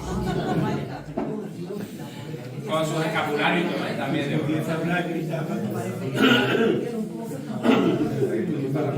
Bueno, pues estas son las conclusiones ya. Les pregunto yo, después de una hora larga hablando, ¿hay que ponerle joyas a la Virgen o no? La respuesta, lógicamente, es que sí. Pero se lo argumento. Bueno, principalmente porque es la madre de Dios y por tanto nuestra madre. ¿Alguien de ustedes no le regalaría una joya a su madre? Porque son complementos necesarios de su imagen, lo hemos visto. Y porque además nos ayudan a dirigir la mirada hacia ella, son un vehículo. Porque además son un testimonio tangible de la devoción. Un joyero de una virgen con muchas joyas nos dice que hay o ha habido mucha devoción. Testimonio tangible. Porque además no son un alarde de lujo, como sí lo son en las personas, ojo, sino que son parte de su iconografía, lo hemos visto, y además van a representar su realeza, la Virgen es reina. Porque además ayudan a presentándola como mujer perfecta y modelo de creyente, presentándola en majestad, la Virgen es reina, como decía. Y porque no nos dejan olvidar la victoria de la Virgen sobre las demás mujeres al haber sido elegida por Dios. Porque además es un legado de simbología de su glorificación que nosotros ni podemos ni debemos destruir. Así que bueno, muchísimas gracias. Ya me callo.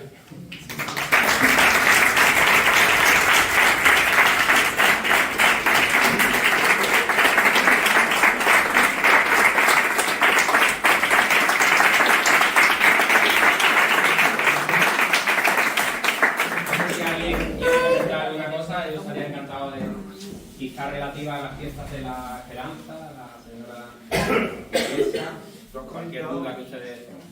Cuando salía muy enjollada la Virgen, no era la salida procesional. A ver, he leído en algún sitio, y te diré dónde, no lo tengo ahora mismo claro, que por lo visto era del gusto de Mariano enjollarla tantísimo.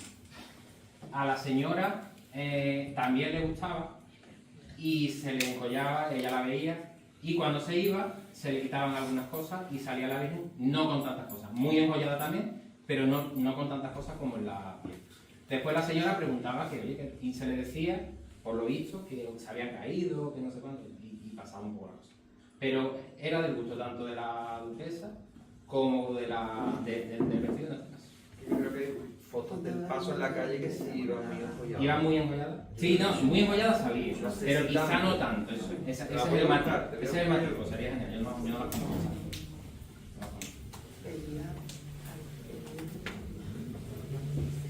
He oído que la Esperanza Macarena en la salida de madrugada, las mariquillas que le ponen son copias o falsas o... Si eso es así, no es full. Eso lo han dicho ya lo hemos escuchado en varias... De todas maneras, las En varias mariquillas... salas nos lo han preguntado también y nosotros nos hemos preguntado allí cuando hemos estado en la Macarena y demás También son herméticos ellos, no... y no nos llegan a decir... Ni Yo hay tengo publicidad. la teoría de que no son las buenas, las que salen. De todas maneras, las mariquillas, digamos las originales o las buenas, que yo creo que son un juego, no creo que haya otro, yo no veo en ningún sitio publicado de qué material son.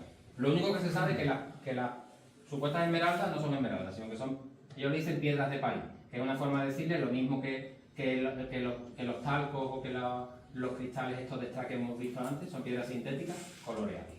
Pero no se sabe si son diamantes, no se sabe si son de oro, en ningún sitio está publicado.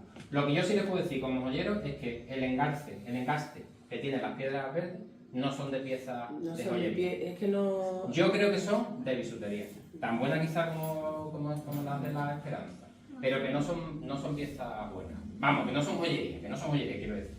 Esa historia de una joyería, se la trajo Solito Lai, una joyería de la Plaza Bandón, que es donde están todas las grandes joyerías de París, no me cuadra a mí nada. De hecho, vamos, si mal no recuerdo, vamos, tengo cierta amistad con gente de la Coronación, que hay un hermano de la Hermandad de la Coronación, que no me acuerdo el nombre, que era el hombre mayor, y es hermano a la vez de la Macarena. Fernando Cano. Correcto.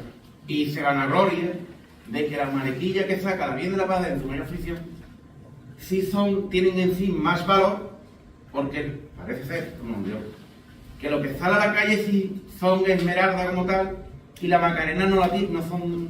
A ver, la mariquilla de la Virgen de las Palas conocemos nosotros, porque sí tenemos amigos, bueno, ella es la mujer del teniente hermano mayor, además, hemos tenido acceso, hemos dado algunas charlas y conocemos el joyero de la Virgen. Las mariquillas son de plata, no son esmeraldas, son cristales también, pero sí es joyería, eso es joyería, aunque sea de plata, eso es joyería. Lo que pasa es que parece ser que Fernando Cano en tiempo, él es un número bastante elevado en la Macarena, nos llamamos ya mayor y tiene un número bastante cercano al 1, no te sé decir ahora mismo, y en tiempo, y además un tío bastante conocido allí, él fue pregonero de Sevilla, y parece ser o que pidió prestar una o que pudieron copiar de alguna manera, pero realmente copia no es porque nosotros conocemos una y otra, y lo que se hace para Jerez son piezas de joyería, eso lo ha hecho un joyero. Lo de la Esperanza Macarena no, que eso no quita que sean absolutamente excepcionales y un icono universal, pero no es una pieza de joyería. Y usted se ha dicho que la mariquilla de aquí de la Coronación fue una donación de Manolo Coro. Sí, sí. Sí, eso lo era vestido. Era vestido. Era vestido de mayordomo, creo, mucho tiempo también. Y Fernando Cano, siendo secretario de la Macarena, le trajo una mariquilla para que se viera de muestra. De la misma manera que cuando se hicieron las insignias de la lanzada, Fernando Cano traía los bocetos de las insignias que se cogieron de la Macarena. Sí, exacto, que y lo traía él porque era el secretario de la Macarena, no porque fuera antiguo, sino porque era secretario.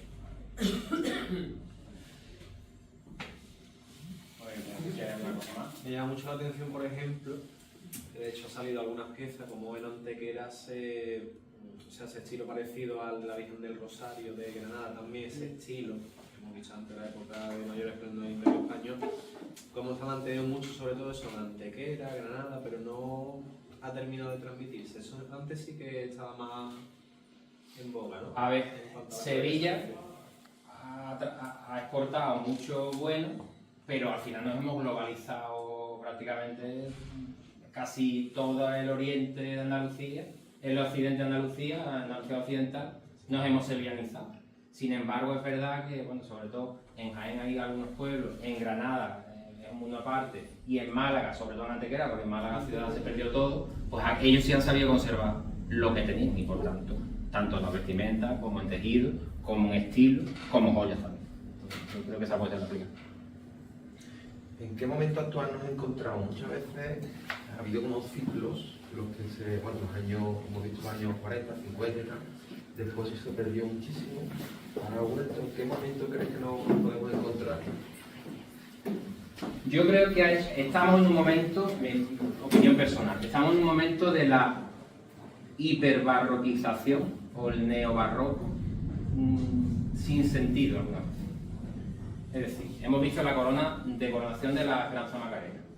Una corona hecha en 1913, diseño de Rodrigo Ojeda, hecha por Joyería Reyes, con todos los aditamentos para ser una corona excepcional. Y yo creo que realmente lo es. No solo por el diseño, que lo es, por las proporciones. La primera corona, con ese canasto tan alto, con esos imperiales tan enormes, con esa ráfaga que después se ha copiado muchísimo y que se sigue copiando hoy día, 100 y pico años después, se sigue repitiendo el modelo. Pero para mí lo principal de esa corona es que tiene muchísimos huecos, muchísimos calados, la luz entra, permite que entre, rebote, salga, muchísimos lisos, piezas lisas, campos lisos, pulidos, que se refleja la luz y que hace que la corona respire. ¿Qué estamos acostumbrados a ver hoy? ¿O qué nos gusta a todos hoy? A mí no, pero ¿qué nos gusta a todos hoy? Nos gusta coronas o diseños o respiraderos con 4.500 capillas, con 4.500 santos y con 4.500 explicaciones de por qué está ese santo en esa capilla y por qué pasaba por allí. Entonces, son piezas, piezas que no dejan respirar, están tan aturulladas de cosas que parecen manifestaciones más que una bocina. Una bocina, si se fijan en los pocos palios que quedan del 17, del 18, los varales, bueno, vamos a hacer hoy eso, pero los varales son lisos y a lo mejor lo que tienen es una cosa helicoidal de una guirnalda, alguna cosa, y se acabó. Y el varal es liso. No vamos a hacer hoy eso. Pero es que estamos haciendo verdaderas catedrales en cada uno de los varales. Entonces, yo creo que estamos en ese punto ahora. Creo que nos estamos empezando a dar cuenta y creo que hay un cierto retroceso positivo, pero un ejemplo, y me están grabando y no debería. La última corona que se le ha hecho a la Virgen del Rocío de Almonte.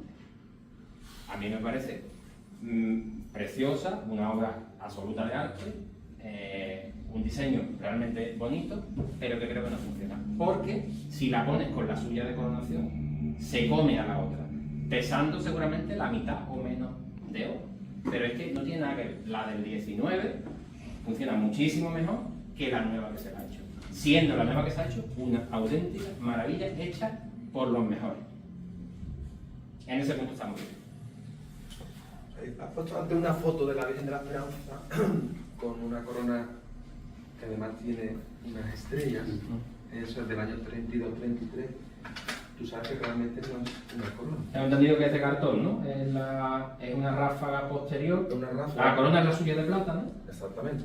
Eso es. Tengo por ahí Una la corona foto. de plata que se le añade, si te fijas bien, se le añade, digamos, como una ráfaga. La foto está abajo en la sacristía, ¿no? Además, la escogimos la Junta de Gobierno para que saliera precisamente en la jólica tan conocida para este año. O sea, saldrá, o ya ha salido. Sigamos con ella.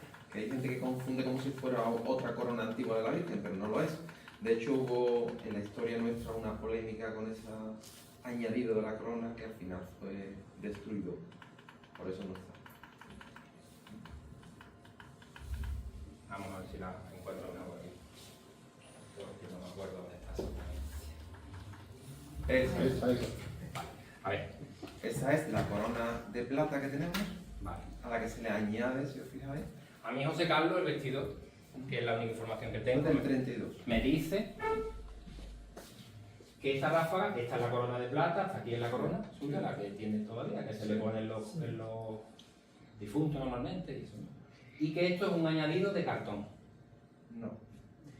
Si os fijáis, desde luego, es que la foto se ve fatal porque está muy distorsionada. Es diferente, bueno, sí. Es que eso, según...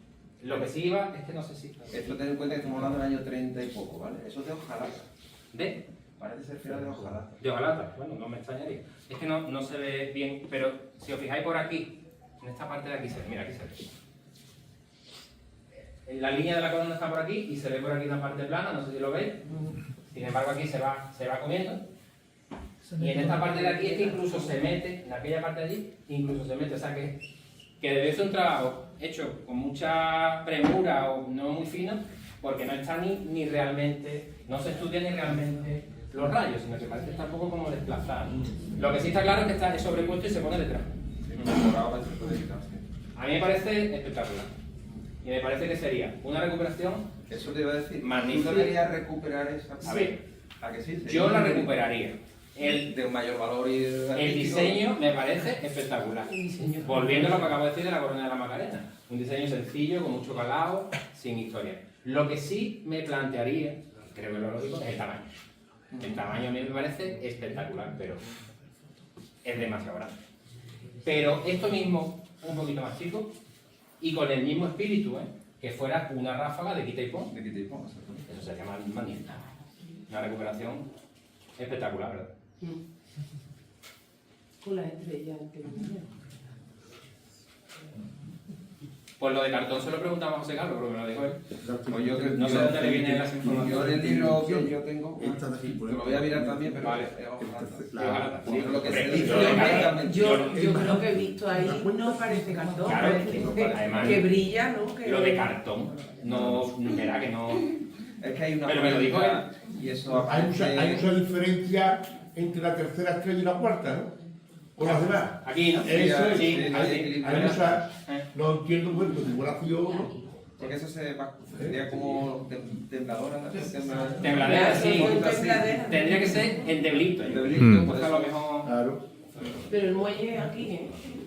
La sensación que El da es como... tembleque de la estrella, el muelle está al final de la Eso aparece vamos, te lo voy a decir, pisoteado. Sí, ¿no? Sí, una trifulca que hay. Ah, vale, vale. O sea, que no gusta o hay una parte que no No, gusta. no tiene nada que ver con el gusto. Ah, no. sino- Ah, cosas personales. Vale. Pues esto creo que sería una recuperación preciosa. Pues precisamente eso, porque yo incluso sé de que hay un hermano, Sí, tú lo sabes estuvo en el perfectamente, taller. que tú lo sabes perfectamente, Estuvo en el taller. que estaba en disposición de hacer algo así. Y bueno, a mí me parece espectacular, la verdad. Y Sobre todo porque es una cosa que no invade a la corona primitiva. Claro, Que que además se quita y pon, pues nada. Además que es bueno recuperar las piezas ya que tenéis las fotografías antiguas, Claro, que eso es lo bonito de, Claro, la escala. de la... se recupera. Esta luna no existe, ¿no? ¿Alguien hablaba de la luna de antes? Sí. ¿Alguien conoce si esta luna existe? Aquí. Esta sí existe. Yo no sé si está en mi época de camarera, se pueden ver las fotos que montones de veces. Es que yo no se la he visto últimamente y... Lo vimos a Fernando Barea, que a nosotros las camareras nos encantaba. Claro, es que es preciosa. Que señoría Claro, claro, preciosa, preciosa, vamos. preciosa. Y la mano derecha parece que tiene algo, ¿no? La mano derecha. Está ahí, No, eso parece que Pañuelo. está en el techo, ¿no? Eso no se ve. Más la mano. Ahí. Pañuelo. Pañuelo. Mira, tiene esta foto. Yo creo que es pañuelo. porque hace mucho tiempo que no lo veo. No, yo Y creo es que que esa más pieza es grandísima, vamos. ¿Cuál diríais que es el ajuar de Andalucía más desconocido, el más llamativo, el más desconocido? Quitando los grandes ajuares que se conocen. Hay dos. Virgen de Gracia Carmona, que es con diferencia el ajuar de mayor antigüedad y de piezas más importantes. No el más valioso porque el Pilar de Zaragoza tiene diamantes, tal, la Macarena tiene diamantes, no sé qué. Pero como piezas históricas, tipologías perdidas en España que conservan, la Virgen de Gracia de Carmona, que es impresionante. Yo sé que eso no lo he visto. Es Y impresionante. hace ya muchos años, una maravilla. Sí, sí. Cada vez que ha puesto algo me he acordado, porque en mi casa vivía una familia que eran de allí de Carmona De Carmona. y me invitaron a la romería, una maravilla. Una maravilla, una maravilla. Y después en Antequera, la Virgen del Rosario, la Virgen de los Remedios y la Virgen del Socorro, me parece, tienen la cosa, el ayuntamiento en el Museo Municipal ha hecho una cámara acorazada, que le dice, la cámara acorazada, que tú puedes entrar en la cámara, es tan grande como esta habitación, como este salón. Y están todas las joyas de las tres imágenes, que a cuál mejor y más antigua, y las conservan allí y están expuestas a la vista. Cuando llega el día de cada una de sus salidas, van a cogerle, se las ponen y después las devuelven. Están allí custodiadas y es una maravilla. Pero digamos que ese tesoro es de tres. Es bueno también y es grande, pero digamos que es compartido por tres imágenes. Pero como grande, en Andalucía y en España, la Virgen de Gracia de Carmona. Es El exagerado. Pilar tenía muchísimo, lo que pasa que estaba puesto en Londres.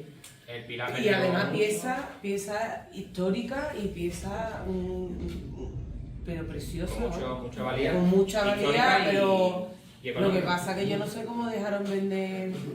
Vaya crimen en los años 80.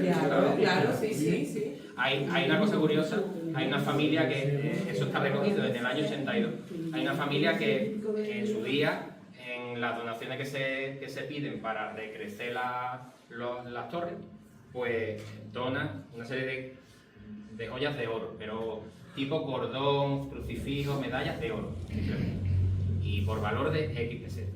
Y se les manda una carta a los donantes en los años 82, de que se va a subastar lo donado para conseguir más dinero para terminar de las cubiertas, no sé qué, no sé qué. Bueno, pues está ahí. Claro, te dicen eso y ¿qué vas a hacer? Tú lo has regalado para que se lo pongan a la Virgen, no para que arreglen la cubierta, pero bueno, se entiende. Cuando se hace la subasta, esta familia puja por esas piezas, las compra y se las vuelve a regalar a la Virgen. Y ya no sé, claro, lógicamente ya las tiene las cosas. Porque es que esas joyas eran para la Virgen, no eran para las cubiertas. Que es un poco el sentido de los esbozos. Bueno, y la suerte que están todas reunidas en el museo este, que no están dispersas. ¿no? Muy bien. Nada más. Ah, mira, Luis, ahí. Por último, si quieres, por ahí. Ahora, la preguntita va sobre todo por el tema de tema de bisutería, ¿no? Porque, bueno, yo tengo mucha fama de que yo me meto en todo el saco y más sobre todo cuando me toca a mí andar. No puedo. Y el comentario que salta, que además el personaje no lo conozco, a ver, tengo yo el gusto de conocerlo, porque además vive por la zona de aquí, un tal Andrés P, que no sé quién es, y salta. La Esperanza Valle de Jerez tiene muchísima bisutería y mucha Dolorosa también. Dice, me sorprendió lo barato que puede salir hoy día enjollar una virgen. Darle el pego y estéticamente no quedan mal. Entonces yo, evidentemente, tengo un rifirrafe con el podcast, porque digo, hombre, la Esperanza tiene una muy buena bisutería y no es de AliExpress. No. Para nada, vamos. Bueno, entonces, claro, es que creo, digo, bueno, yo sé, hay positivos, y comprobable de que muchas imágenes han salido, y además que se ve, no me acuerdo cuáles, pero si te pones las fotos del catálogo que te sale en el AliExpress, digo, picha mía, tú entiendes que sí, que esto que estás poniendo es de AliExpress. Hombre, pero comparar eso a lo que tiene, gracias a Dios, la Esperanza. Claro, bueno. Independientemente del valor económico, tiene un valor histórico que eso no se puede ni calcular. Eso no se puede. Son de finales del 19, vienen a raíz de una familia noble, bueno, jerezana, tiene una historia, aparecen estas fotografías, eso tiene un valor intrínseco que eso no se puede pagar ni valorar. Si tuviéramos que vender las piezas de la Esperanza, como otras muchos joyeros en España, no pensé, pues a lo mejor, no sé, no te darían lo que eso mismo en diamantes, lógicamente, pero es que al final el diamante no es tan importante como a lo mejor lo que acarrea y la historia que tú tienes. Históricamente es muchísimo más Nosotros decíamos al que principio que lo que vale a lo mejor el material. Claro. Nosotros decíamos al principio que la joya te habla y la joya, viendo el contexto en el que se desarrolla la idea en cada momento, la joya es un complemento a la explicación. Entonces, la joya de diamante de la duquesa de Alba, ¿verdad?, es un complemento a la aplicación de ese momento y lo hemos visto y se ha entendido, pero las de la Yeta también. Y es tan buena como la otra. ¿Que vale más la otra? Sí, seguramente, pero ¿y qué? Sí, que estamos hablando de otra cosa. Que al final la vendió, la rusa la vendió. La diadema, ¿no? La diadema la vendió La vendió. a un caballo para Cayetano. Un caballo para Cayetano, el que sacó en las Olimpiadas del 92, que no ganó nada, o sea que la vendió para nada. O sea que al final no tiene la vida de los gitanos, no tiene valor. Fue perjudicial. Eso Mira, precisamente lo que dice César, el hecho de ser tan valiosa fue perjudicial, porque propició que se vendiera y al final se ha perdido. Digo, vamos, la tiene alguien, no se ha perdido, pero no la tiene en la casa. Bueno, pues si queréis. Muchas gracias.